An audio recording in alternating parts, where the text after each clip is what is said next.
नमस्कार दोस्तों, स्वागत है आप सभी का आज के मुख्य समाचार के इस वीडियो में, जहां हम आपके लिए हर दिन लेकर आते हैं देश और दुनिया की तमाम बड़ी खबरें। एक एक करके 50 बड़ी खबरों को सिर्फ 10 मिनट में जानेंगे। वीडियो के साथ अंत तक बने रहें। साथ ही आपसे एक छोटी सी रिक्वेस्ट है, अगर आपने अभी तक इस वीडियो को लाइक नहीं किया तो लाइक जरूर कर दे। साथ ही वीडियो के नीचे दिए गए इस लाल रंग के सब्सक्राइब बटन को दबा ले और इस घंटी को भी दबाएं, ताकि आपको दिन भर की बड़ी खबरों की जानकारी लगातार मिलती रहे। तो चलिए दोस्तों, वीडियो को फटाफट शुरू करते हैं। तो अगले महीने से बहाल होगी LPG सब्सिडी, जानिए किन लोगों को मिलेगा इसका फायदा। जी हां, देश में कोविड महामारी थमने के बाद सरकार अब रसोई गैस पर सब्सिडी फिर से शुरू कर सकती है। अगले महीने से LPG सब्सिडी फिर से बहाल की जा सकती है। एक रिपोर्ट में खुलासा हुआ है कि LPG के दाम बढ़ने और सब्सिडी खत्म होने से LPG रिफिल कराने की दर तेजी से घटी है। PM उज्ज्वला योजना के लाभार्थी भी सिलेंडर बुक नहीं करा रहे हैं। नतीजा यह हुआ कि लोगों ने सिलेंडर छोड़ लकड़ी, गोबर के उपले और अन्य परंपरागत ईंधन से खाना बनाना शुरू कर दिया है। इसलिए सरकार जल्द ही सब्सिडी शुरू करेगी और जिन परिवारों की वार्षिक आय 5 लाख रुपए या 41,000 रुपए प्रति महीना होगी, उन्हें इसका लाभ दिया जा सकता है।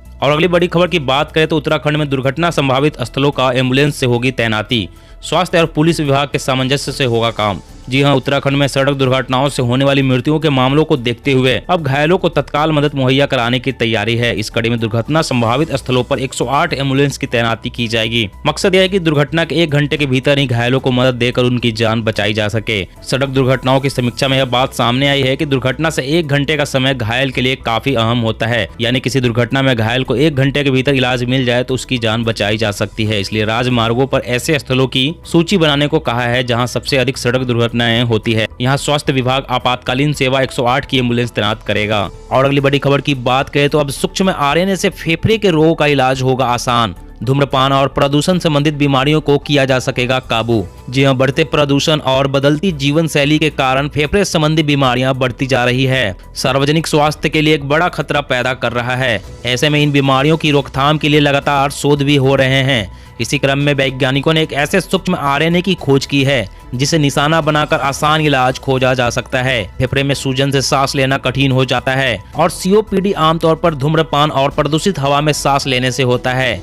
इनसे होने वाली बीमारियां दुनिया भर में मौत का तीसरा बड़ा कारण बनते हैं। शोधकर्ताओं ने चूहों पर किए गए एक प्री क्लिनिकल अध्ययन में माइक्रो RNA के इस्तेमाल से सफल इलाज किया है। इससे फेफड़े से संबंधित बीमारियों का इलाज आसान हो जाएगा। और अगली बड़ी खबर की बात करें तो राजस्थान में आम आदमी पर बोझ बढ़ा। अब बिजली इस्तेमाल की हो या नहीं, मगर हर महीने देने होंगे 800 रुपए। जी हां, राजस्थान में अब बिजली उपभोक्ताओं पर बोझ बढ़ने जा रहा है। अब घरेलू और इंडस्ट्रियल उपभोक्ताओं की तरह घरेलू उपभोक्ताओं से भी कनेक्शन लोड के हिसाब से अस्थायी शुल्क वसूला जाएगा। अब तक बिजली उपभोक्ताओं को यूनिट स्लैब के हिसाब से अस्थायी शुल्क देना होता था, लेकिन अब नए नियमों के अनुसार फ्लैट और मकान बंद रखने वाले उपभोक्ताओं को भी बिजली बिना जलाए भी 800 रुपए तक का अस्थायी शुल्क चुकाना होगा। नया प्रस्ताव लागू होने के बाद अब उपभोक्ताओं को 400 की जगह 800 रुपए अस्थायी शुल्क देना होगा। अभी घरेलू और इंडस्ट्रियल उपभोक्ताओं से शुल्क वसूला जा रहा था। और अगली बड़ी खबर की बात करें तो सांस से भी फैलता है TB संक्रमण। कोरोना की तरह एरोसोल हो सकते हैं बीमारी फैलाने का बड़ा माध्यम।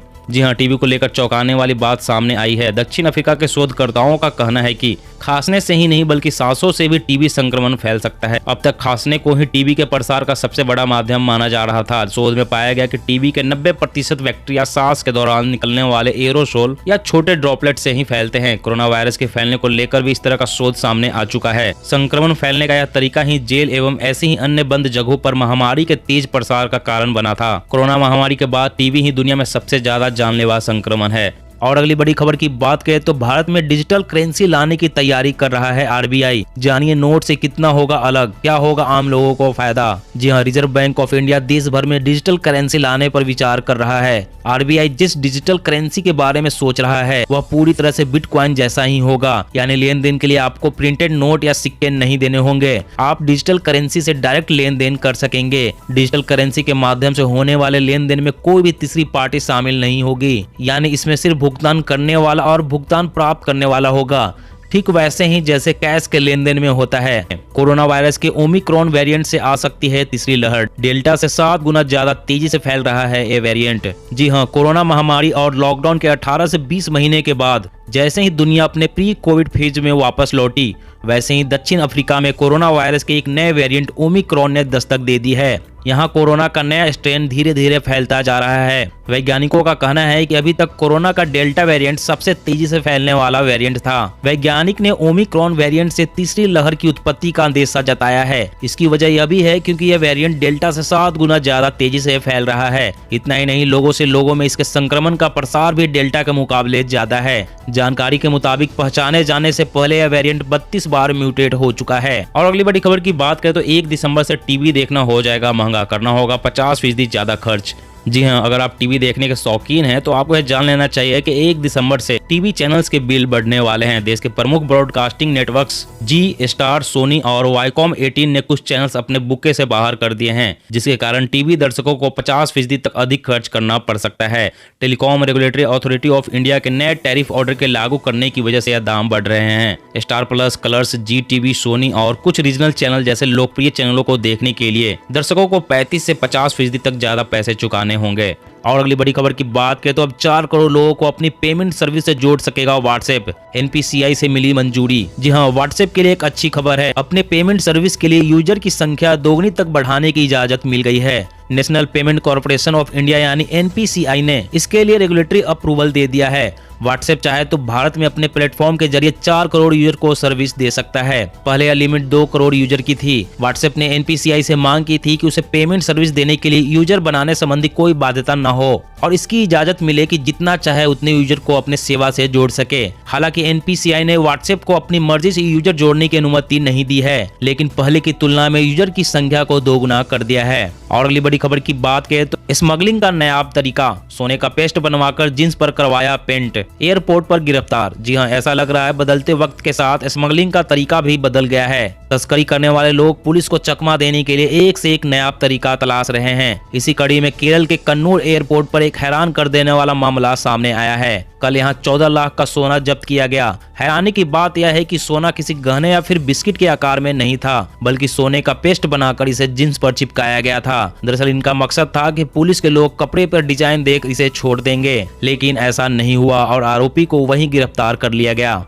और अगली बड़ी खबर की बात करें तो मोटर व्हीकल रूल्स में हुआ बड़ा बदलाव। अब रजिस्ट्रेशन सर्टिफिकेट ट्रांसफर कराना हुआ आसान। जी हाँ, सड़क परिवहन मंत्रालय ने मोटर व्हीकल्स नियमों में बदलाव किया है। यह बदलाव व्हीकल ओनरशिप ट्रांसफर को लेकर है। इसके तहत गाड़ी मालिक के लिए रजिस्ट्रेशन सर्टिफिकेट में ही नॉमिनेशन यानी नॉमिनी बनाने का सुविधा मिलेगा। इस बदलाव से गाड़ी मालिक के मौत होने पर नॉमिनी के नाम से मोटर व्हीकल रजिस्ट्रेशन करने या ट्रांसफर करने में आसानी होगी। गाड़ी मालिक अब गाड़ी के रजिस्ट्रेशन के समय नॉमिनी का नाम डाल सकते हैं या बाद में ऑनलाइन आवेदन के जरिए भी ऐसा कर सकते हैं। पुरानी प्रक्रिया जटिल है और पूरे देश में अलग अलग तरह की है। नोटिफिकेशन में कहा गया है कि वाहन मालिक की मृत्यु होने पर वाहन मालिक ने रजिस्ट्रेशन के समय जिस व्यक्ति को नॉमिनी बनाया है वो बिना रोक टोक के गाड़ी को 3 महीने तक इस्तेमाल कर सकता है।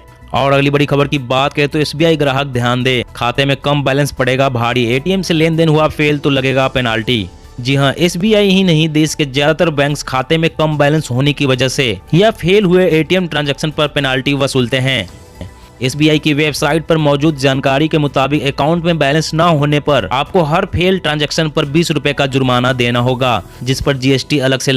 और अगली बड़ी खबर की बात करें तो रेल मंत्रालय ने ईएमयू और यात्री ट्रेनों सहित सभी ट्रेन के डिब्बों में सीसीटीवी लगवाने को दी मंजूरी। जी हां, रेल मंत्रालय ने ईएमयू और यात्री ट्रेनों सहित सभी ट्रेन के डिब्बों में सीसीटीवी कैमरे लगाने की मंजूरी दे दी है। मंत्रालय द्वारा यह कदम अपराध की रोकथाम, संदिग्ध गतिविधियां का पता लगाने और सुरक्षा कारणों को ध्यान में रख कर लिया गया है। फिलहाल 4141 कोचों में सीसीटीवी कैमरे पहले ही लगाए जा चुके हैं। यात्रियों के रेलवे सफर को सुरक्षित बनाने के लिए और अपराधियों पर पैनी नजर रखने के लिए सीसीटीवी कैमरे लगाए जा रहे हैं, जिससे सरकारी रेलवे पुलिस और जिला पुलिस द्वारा भारतीय दंड संहिता अपराध के मामले को निष्पक्षता और सही तरीके से दर्ज कर जाँच की जा सके।